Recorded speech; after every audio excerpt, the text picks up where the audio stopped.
So our word this morning comes from John 12, 20 to 33. Hear the word of the Lord. Now among those who went up to worship at the festival were some Greeks. They came to Philip, who was from Bethsaida in Galilee, and said to him, "Sir, we wish to see Jesus." Philip went and he told Andrew, and then Andrew and Philip went and they told Jesus. Jesus answered them, "The hour has come for the Son of Man to be glorified. Very truly, I tell you, unless a grain of wheat falls into the earth and dies, it remains just a single grain. But if it dies, it bears much fruit. Those who love their life will lose it, and those who hate their life in this world will keep it for eternal life. Whoever serves me must follow me, and where I am, there will my servant be also. Whoever serves me, the Father will honor. Now my soul is troubled, and what should I say? Father, save me from this hour? No, it is for this reason that I have come to this hour. Father, glorify your name." Then a voice came from heaven. "I have glorified it, and I will glorify it again." The crowd standing there heard it, and they said that it was thunder. Others said, "An angel has spoken to him." And Jesus answered, "This voice has come for your sake, not for mine. Now is the judgment of this world. Now the ruler of this world will be driven out, and I, when I am lifted up from the earth, will draw all people to myself." He said this to indicate the kind of death that he was going to die. The word of the Lord. You know, I want to take a minute and give you some context for this passage and what Jesus is talking about. We are in John 12, okay? There have been 12 chapters up until this point that have been explaining and sharing the story of the 3 years of Jesus' ministry, okay? So I think of it almost like a wave, like it starts back here at the bottom with just 12 disciples. And over these 3 years, as Jesus' ministry continues, this wave begins to build momentum. More and more people hear about Jesus. They begin following him, and he has notoriety. And this wave is pushing forward, and it's starting to crest right here in John 12, okay? There's a lot of momentum, and the ministry has grown tremendously. People have seen this Jesus, and he is a spiritual leader, not like any other spiritual leader that they have seen. He's refreshing. He's breaking down barriers racially. He's connecting with people that other spiritual leaders would never have connected with. He's breaking down barriers of gender, speaking to women in public. No other spiritual leader would have been doing that at the time. And he's breaking down social barriers. Jesus is building friendships with people everybody else thinks are bad people. He's taking the time to be with the sick. He is initiating conversations with the lonely, and he is refreshing. So word about Jesus is spreading. Not only is he this dynamic person, but he's backing that up with signs and wonders. So in these 3 years of the momentum that's building in this ministry, Jesus is healing sick people. He's not just talking to them. He's changed water to wine, saving the big party at the wedding. Jesus is this person like no one else, and people are going, what is it about him? Just before this passage in John 12, Jesus has performed a very noteworthy miracle. He had a friend, Lazarus. He was dead, 4 days in the grave. And then Jesus comes to town, and he calls Lazarus up back to life. So many people knew that Lazarus was dead that when he is alive again, their minds are blown, and they are talking about it all of the time, okay? So this wave of ministry is cresting. It's up here. There's a lot of energy and a lot of momentum, and Jesus has been kind of pulling back these past 6 weeks in quiet places. 6 weeks, a few weeks, in quiet places. Because while his ministry has built, so has the tension between Jesus and the religious authorities, who are threatened by his leadership and unhappy seeing that so many people have pivoted and gone to Jesus to be taught and are deserting the traditional Jewish leadership. So it's gotten so bad in the tension between Jesus and the Jewish leadership that they have now decided that Lazarus thing was a tipping point. He's got to go. Jesus has got to die, and you know what? We got to get Lazarus out of here too, because he is walking evidence that Jesus is this person, this spiritual leader that we can't quite explain. So this is where we're picking things up. Jesus has just, though he laid low for a few weeks, entered with a triumphal entry into Jerusalem. The leaders have a watchful eye. They are waiting to see when Jesus is going to come to Jerusalem for Passover so that they can get their plan into motion to remove Jesus, all right? So there's a lot of tension. That wave of ministry is cresting. And the next 9 chapters of John will cover a very short amount of time, from the time that Jesus is arrested, crucified, and raised to life, and appears again to his disciples. So we have these 12 chapters that cover 3 years, and then 9 chapters that cover really a period of days, okay? That's where we are, John 12. So we have the Greeks. We read in verse 20 that those who also went up to worship at the festival were some Greeks. They came to Philip, who was from Bethsaida in Galilee, and they said to him, "Sir, we wish to see Jesus." Now, if you're like me and you think you know a little bit about Jewish religion, are you wondering, why are there Greek people going to worship the Jewish God at this Passover holiday? My antenna went up right away. Why are they there? Well, we do know that from time to time, there were people that weren't Hebrew that believed on Yahweh, God, the Hebrew God. And also we get a deeper clue in the next verse that they wanted to see Jesus. Jesus' notoriety has bubbled up and out of the Jewish culture and has spilled over onto the Gentile culture that is living among them. Who is this Jesus? Why do the Greeks come? Maybe it's those minds, those philosophical Greek minds. Maybe they want to engage intellectually with Jesus. Maybe there's a spiritual hunger there that their religious culture doesn't satisfy. And so they're wondering, who is this Jesus? Last week, Sandra talked about Nicodemus being the original seeker. And here we are again, more seekers. These Greeks, who is this Jesus? We wish to see Jesus. Immediately, they point out Philip, okay?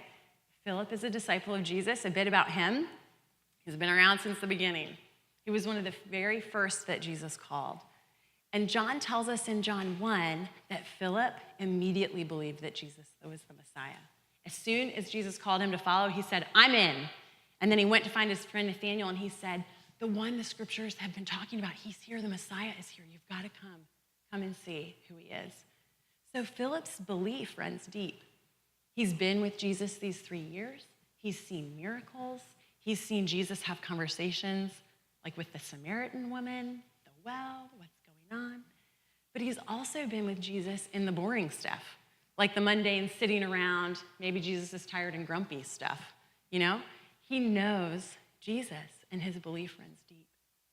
But what I want to point out about Philip is that his reputation as one who knows Jesus precedes him.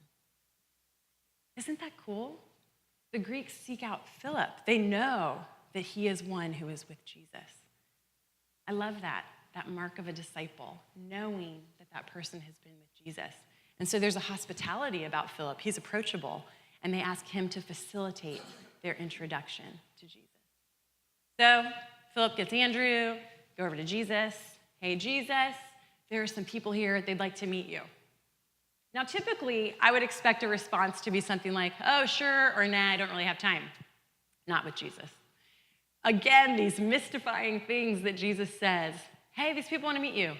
The hour has come for the Son of Man to be glorified," is how he responds. Which kind of makes you go, well, what? But here's what you may not know. 3 times previously in the book of John, Jesus declares, "My hour has not yet come." But there's something about the arrival of these Greek people seeking him that shifts things. And Jesus says, "The hour has come." You know, those promises of God in the Old Testament, they come into fulfillment in the person of Jesus. And Zechariah 8 says that about the Messiah, people will come from many cities to see the Messiah. Here come the Greeks. And even John 12, verse 19, which we didn't read, it's the verse right before our passage this morning. Listen to what the Pharisees, the Jewish leaders, say about Jesus. "See, this is getting us nowhere. Look how the whole world has gone after him," right? So this wave of ministry is starting to crest. The tension with the Jewish authorities is thick. But what's also happening is all of these promises of the Old Testament are beginning to come to fruition in the person of Jesus. So here he is, and he says, my hour has come for the Son of Man to be lifted up. And then he goes on to speak cryptically about death, kind of. 3 different metaphors. Now, if you're Philip, you're aware that it's dangerous for you guys to be in Jerusalem, right? You know that. And you're hearing Jesus talk about, a seed's kind of useless unless it dies and falls into the ground. And I'll tell you what else. If you love your life, you're going to lose it. But if you hate your life in this world, then you've got it. You've got eternal life. And you know what? If you want to serve me, you got to follow me. You got to go where I'm going. I mean, if I'm Philip, imagine that you're him. Aren't you thinking, I've been following you for 3 years. Like I left my job and everything. I've been following you, Jesus. But there's something so weighty on Jesus' mind because he knows this wave is about to crash into the drama of his arrest, his very painful death, and then rising to life again.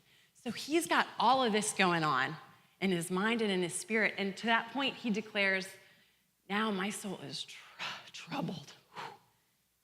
He's got the weight of all of this on his shoulders. And that statement, my soul is troubled, don't think that's one of those like verses, oh, my soul is troubled. We don't really talk like that anymore. I mean, what he's communicating is that there is a deep down in his bones anguish happening here because he knows what's coming. And he says this, but what should I do? Ask God, save me from this hour? No, it is for this reason that I have come to this hour. Jesus is resolute in fulfilling God's promise to us. We read in Jeremiah, right? God says, I will make a new covenant. That time is coming, a new covenant. It's not going to be like the old one that my people deserted me and they left me. I'm not going to write laws on tablets of stone. God says, I'm making a new covenant with my people. I will write my law on their hearts. I will put my law in their hearts, and they will know me. I will be their God, and they will be my people. And God goes on to promise us that all people will know me, from the very least to the greatest. What a promise from God. Jesus, this inexplicable 100% God, 100% human person, is there, and he's wrestling with the humanity and the suffering that he's got, but also with his mandate to be faithful and his love for us, his commitment to us to fulfill the promises of God in verse 27. He goes on to show us that he cares about the glory of God. That's important to him. And he recognizes that Jesus being lifted up glorifies God. Father, glorify your name. And then this thundering noise. I have glorified it. I will glorify it again. You know, the author of John tells us some people just thought they heard thunder. And others were like, oh, well, that was very spiritual. And if you're Philip, do you think Philip heard the voice? Do you think he heard the words? I don't know. Do you think you would have heard the words? I hope that I would have been ready to receive the word of God if I had been there. But Jesus says, you know what? That voice came for your sake, not for mine. Basically, he's like, I didn't need the reassurance. I'm resolute. I'm doing this. I'm fulfilling God's promise. But how kind of the Lord to speak so that you guys would hear and that you would be fortified by his word. So Jesus goes on to say, now the judgment of this world, now is the judgment of this world. Now the ruler of this world will be driven out. And when I am lifted up from the earth, I will draw all people to myself. Do you remember last week when Pastor Sandra preached about the snake in the desert? Sometimes it's hard to remember like previous week. But it was from John 3, that language, lifted up. Jesus talks about in the Old Testament, these snakes were biting the people and they were dying, and he commands Moses, make a bronze snake, lift it up, the people will look to it and be saved. And then Jesus says the same to Nicodemus, look, the Son of Man has to be lifted up that people would be saved. Same language right here, the consistency of Jesus. When I am lifted up, I will draw all people to myself. What a kind God. The new covenant being offered to you and I through Jesus. And here we are in John 12. It really is kind of, the wheels are in motion. It is the beginning, as we said, of this crashing wave of drama that's about to play out for us. And so for you and I would love for me to fully believe and trust in God's promises. I'm a weak human, and I hope to be trusting of God. My encouragement to you and to me is to believe that God's promises are trustworthy, that God's commitment to you and I is sound. And I have a question for you and I. In this passage, who are you? Where do you see yourself? Because this book is our book, and these stories are our story. Are you like the Greeks? Are you seeking? Are you curious about Jesus, but you haven't landed exactly on what you believe about him? Are you like Philip? Do you seek to be a faithful disciple?